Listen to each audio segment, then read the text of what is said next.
Hello বন্ধুরা, কেমন আছো তোমরা সবাই? কাল জানো তো কী হয়েছিল? কাল না খুব চিকেন রোল খাওয়ার ইচ্ছে হচ্ছিল। অথচ আমাদের পুনেতে না চিকেন রোল পাওয়া যায় ঠিক কথাই, বাট সেইগুলো খেলে না পেটই ভরে, মনটা ভরে না। কারণ মারাঠি স্টাইল চিকেন রোল তো, একটা মারাঠি স্টাইল চিকেন রোলে কি আর বাঙালির মন ভরে?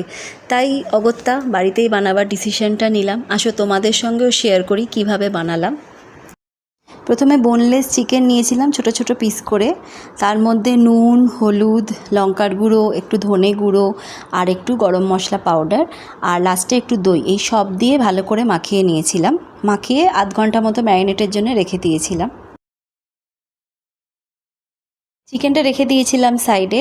এরপরে পাতলা পাতলা করে পেঁয়াজ আর ক্যাপসিকাম কেটে নিয়েছিলাম। আমি ময়দা দিয়ে বানিয়েছিলাম, আটা দিয়ে বানাইনি। আর ময়দা দিয়ে চিকেন রোলটা বেশি ভালো লাগে। তো ময়দাতে তেল, সাদা তেল, একটু নুন আর একটু চিনি দিয়ে ভালো করে ময়দাটা মেখে নিয়েছিলাম।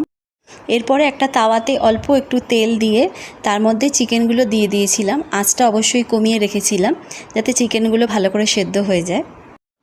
চিকেনটা তো খুব ছোট ছোট করে কাটা, তাই খুব বেশি সময় লাগেনি সেদ্ধ হতে।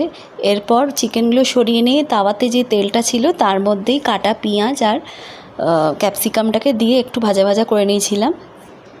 পেঁয়াজ আর ক্যাপসিকাম ভাজা ভাজা হয়ে যাওয়ার পর ওর মধ্যে চিকেনটাও একসঙ্গে দিয়ে আবার একটু নাড়িয়ে নিয়েছিলাম। একটা ভাজা মশলা বানিয়েছি দেখো, এর মধ্যে আছে 1 চামচ জিরে, 1 চামচ আমচুর পাউডার আর 1 চামচ চাট মশলা আর একটু বিট নুন।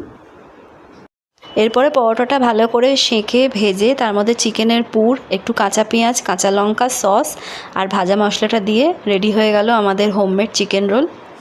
তোমরা কিন্তু অবশ্যই এইভাবে চিকেন রোল বাড়িতে বানিয়ে দেখতে পারো, খুব টেস্টি হয়েছিল খেতে। চলো এখন চললাম, পরে আবার আসবো। টাটা।